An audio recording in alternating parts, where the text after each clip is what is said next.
ọgbọ́n orí ọmọdé o. Accountability now we setting the pace.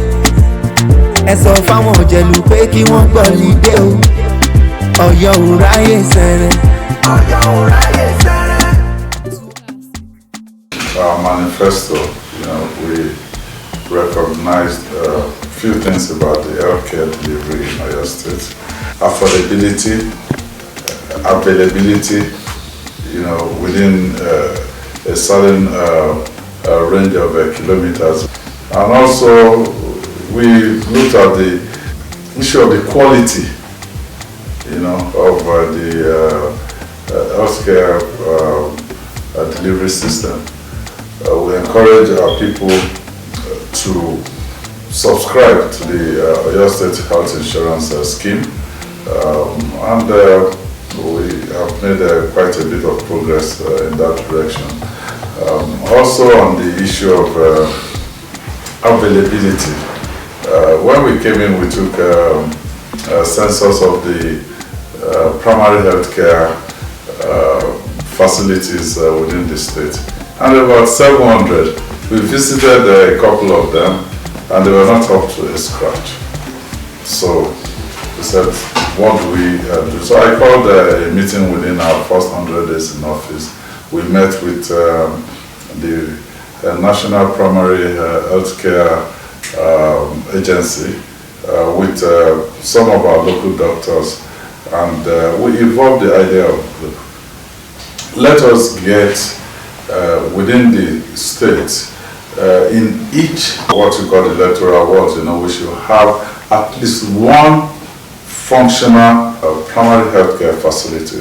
Of course, Oyo State is quite a big state. We have 351 wards, but we went out and said, look, in this 351 wards, let us provide functional and adequately furnished healthcare centers. We went about that even though it looked daunting at that time, but we've been able to at least touch on 200 of them. And what that has done to the people is it has given them the opportunity to access primary health care within, say, a 1 kilometer radius of where they are living. So we've done pretty well in that direction.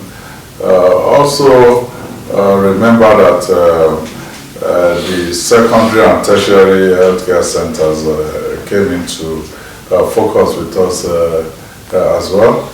We commissioned today, not too long ago, Obumasho, even the state hospital at Adioyo. We've upgraded the facility, all the units, radiography, even the simple things as keeping proper records, in those facilities that we have carried out.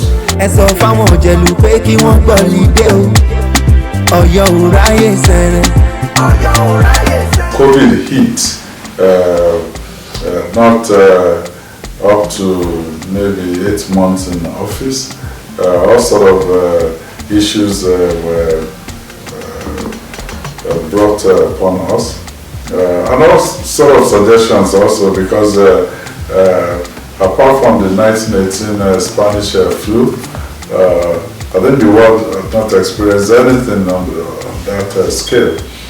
But we managed the situation in Oyo State. One thing that we did was we insisted that if you want to help us, we're not going to go for any temporary facility.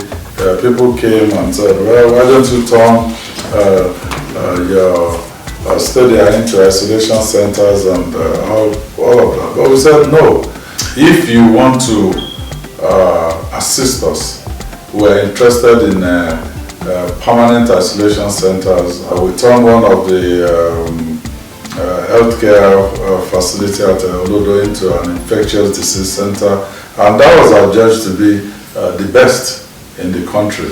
There are testimonials to that effect. So from that standpoint, that has assisted us to now put in permanent facilities, all those isolation centers that we used during the COVID-19 pandemic. Now they are functional facilities, with upgraded equipment, laboratories, and even the ambience. ẹ sọ fáwọn òjẹ̀lú pé kí wọ́n gbọ́ lídé o Ọ̀yọ́ ò ráyè sẹ́rẹ̀. I would say that we have actually achieved some of the targets that we set for ourselves as far as the healthcare delivery in Oyo State is concerned, both from the primary healthcare standpoint to secondary and to tertiary. We recruited some healthcare workers, nurses, doctors, technicians, and we were not insulated from the medical brain drain, but that we have succeeded in retaining some of our medical workers is a testimonial that we must have been doing something right to incentivize them. ẹ sọ fáwọn òjẹ̀lú pé kí wọ́n gbọ́ lídé o Ọ̀yọ́ ò ráyè sẹ́rẹ̀.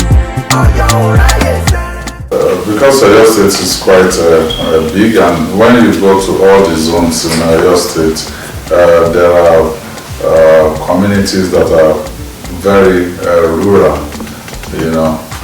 so the idea of the free medical mission was actually to take volunteers, doctors, medications to those communities, and it has been largely successful. I mean, they've carried out several interventions, and the surprising thing really is that most of those community, they look forward to it. They'll say, when is Seyi voluntary healthcare workers, when are they coming to our community? And it's not something that just started by me becoming the governor.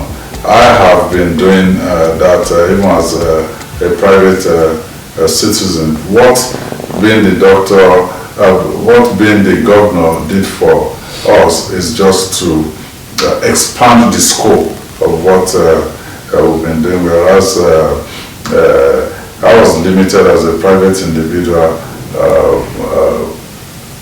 by how many communities I can visit, but with government support and intervention, we've been able to expand this, and we have under that mission, we've treated a lot of people, carried out few minor operations for people, and also some of our people that are not even aware of the ailments that they are having, like high blood pressure, some kidney issues. They've been able to identify some of them within those communities, and then they have been sent, to appropriate medical facilities to get them treated. ẹ sọ fáwọn òjẹ̀lú pé kí wọ́n gbọ́ lídé o Ọ̀yọ́ ò ráyè sẹ́rẹ̀. Well, the first go round now putting those primary healthcare facilities in place. Some of them, the ranking for primary healthcare facilities is that you have a category 1, which is basically a one-room dispensary, so to say. And then you have a category 2 and you have a category 3. The 351 primary healthcare facilities that were put in all around our world are category 3 primary healthcare facilities. And once we are able to complete that first go round, I believe the next 4 years, rather than having one, we can have the second go round, where because one of those in few communities you have one primary healthcare center serving maybe 3-4 communities. So the second go round, we believe that more communities, can be brought into the scheme, rather than looking at people going 1 kilometer radius of where they are living right now. You may end up, being even shorter. Also, we are working presently with the French government on upgrading our secondary and tertiary healthcare facilities. It's a project that we think will spill into the next administration. They have given us almost like a grant, because the facility is really nothing in terms of what we're supposed to pay. The moratorium they're giving to us, we may not pay anything for 20 years, so we're working with them. We have been able to agree on the scope of what we want to do, and we have also identified one major secondary healthcare center within the geopolitical zones in Oyo State. We've selected the Adeya State Hospital in Ibadan, the General Hospital at Oyo, the General Hospital at Ogbomoso, the General Hospital at Isheyin, and also the General Hospital at Igbora. So all of these have been slated, for upgrades, and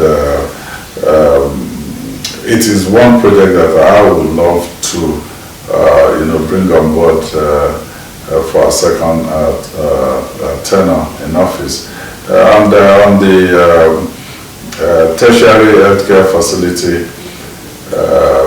Lautech Teaching Hospital, we have just been given accreditation now.